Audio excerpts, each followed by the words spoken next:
Hello friends, in this lecture let us discuss the concept of degeneracy in transportation problem, and if the degeneracy occurs then how to resolve it. So let us discuss in this lecture.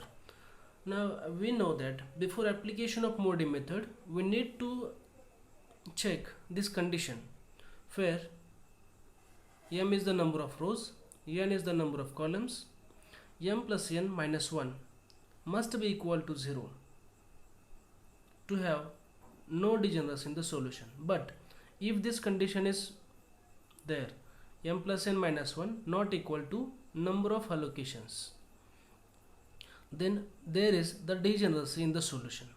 Now if there is degeneracy in the solution, we have to make or add the number of allocations. Always you keep in mind, whenever there is a degeneracy in the solution, that means always number of allocations are less than this sum m plus n minus 1. Always number of allocations are lesser, then only degeneracy is present in the solution.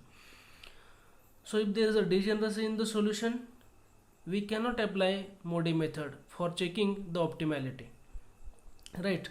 So if we don't check the degeneracy in the solution, and if we proceed, at that time we will not be able to find all the u and v values.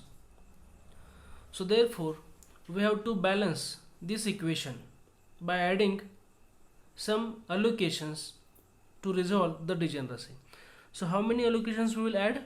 We will add the allocations whichever number is less than this one. So for resolving the degeneracy, we have to add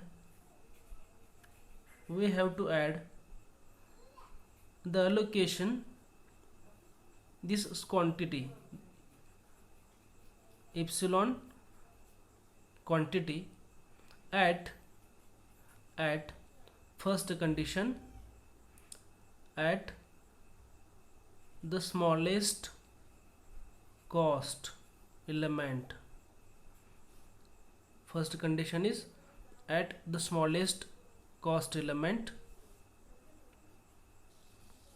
then that cost element should be unallocated. That means there should not be any allocation. And third, that cell must be independent.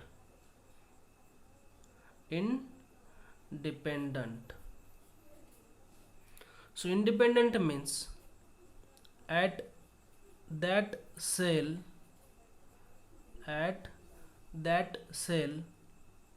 no loop formation should take place. No loop formation should take place. That cell is called as independent cell. So we will find out in the matrix where degeneracy is present in that solution. We will find here the smallest cost element where there is no allocation, and then we will check whether that cell is independent or not. If that smallest cost is not independent, then we will move to the next smallest cost element. So you keep in mind, we have to apply these rules for resolving the degeneracy. We will take one example here, how to resolve the degeneracy. Suppose we will have a step in the solution when we find out the optimum solution. So let us consider a table for resolving the degeneracy now. Let us take this example now here. Now here, how many allocations are there? Suppose 1, 2, 3, 4. So there are number of allocations here are 4, but number of rows plus columns minus 1. This condition is here m plus n minus 1, 3 plus 3 minus 1, 5. So therefore there is the degeneracy. Therefore degeneracy occurs in this solution. Now how to resolve the degeneracy? Now if you observe here, number of allocations are 4 and m plus n minus 1 is equal to 5. That means there is one allocation less to satisfy this condition. So we'll have to add or allocate quantity epsilon at this cost which is unallocated and independent, smallest cost which is unallocated and independent. But when we see here, when we add this epsilon quantity, this quantity is very negligible and that is nearly equal to 0. It doesn't have any significance on your final solution, so you keep in mind. Now if we go for checking the optimality of this solution by using Modi method, so if we proceed without checking the degeneracy, we will stuck up where we will not be able to find out all the u and v values. All the u and v values we cannot find out there because there is the degeneracy. Now if I proceed there and calculate u and ui and vz values, I will get stuck up here. Now therefore I know that here the degeneracy present in the solution. Now let us apply these rules. The cost should be smallest one, that should be unallocated and independent. Now if you observe here, the costs which are unallocated, costs are here 16, 26, 21 and 18. Now we want the cost which is smallest. So if you observe here, the smallest costs which are unallocated, they are 16 here.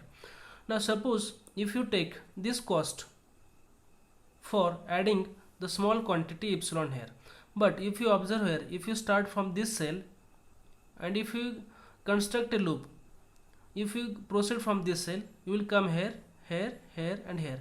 Now here is the loop formation. That means this cost is not applicable for resolving the degeneracy because this cell is dependent cell. If loop is formed, you don't consider that cell.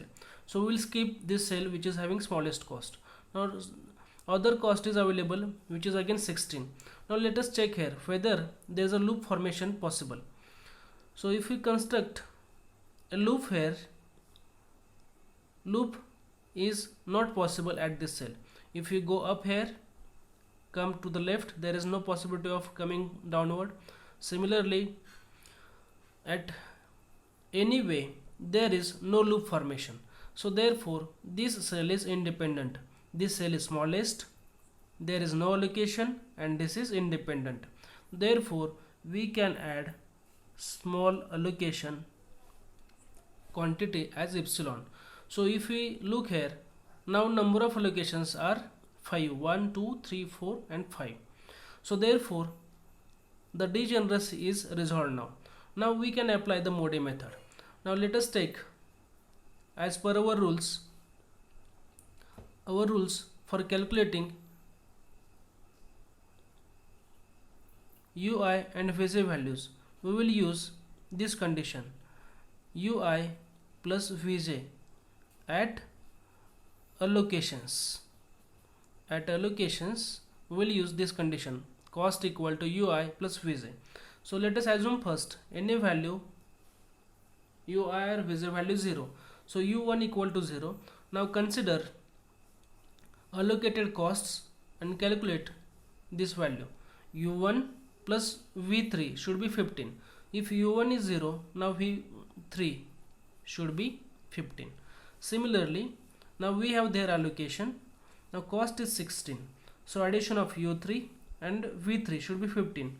So u3 equal to 1. Addition of these two should be 16. Now use this cost and calculate v2.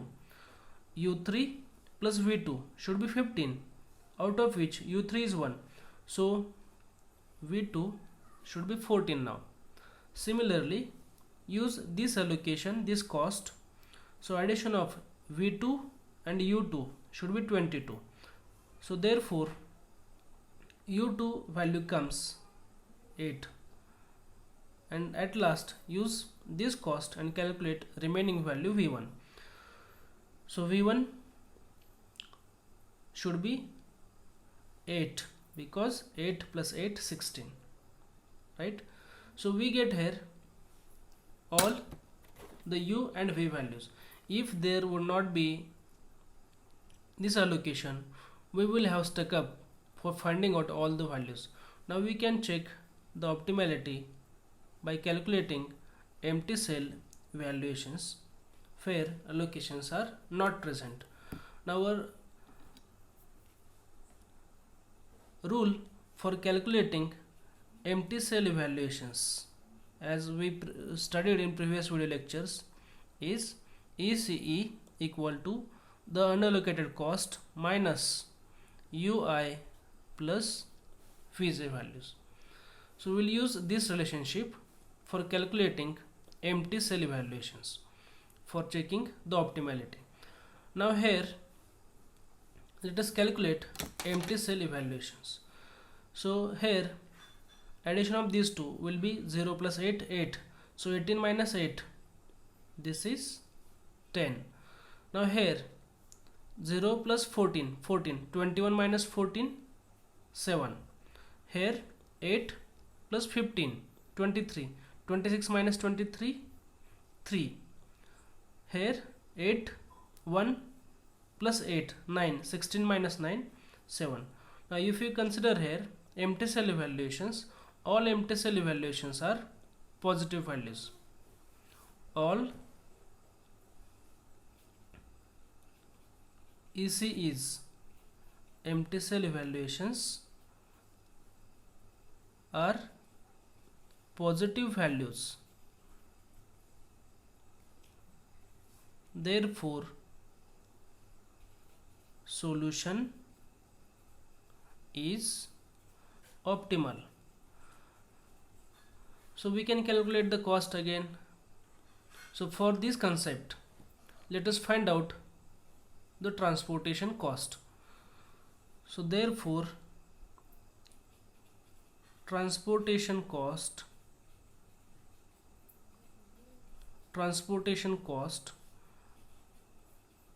Z mean equal to, cost will be, look here, 75 into 15, 75 into 15 plus 55 into 16, 55 into 16 plus 40 into 22, 40 into 22 plus 25 into 15, 25 into 15 plus epsilon into 16. So this is important for us. Since epsilon is nearly equal to 0, we will have to neglect. Since epsilon is nearly equal to 0, so we will have to neglect this value and make the total addition to determine the total cost.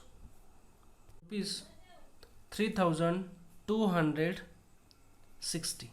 So this is the total transportation cost. I hope you have understood the concept of degeneracy, how to resolve it, and then how to check the optimum solution by Modi method. So thank you for watching this video.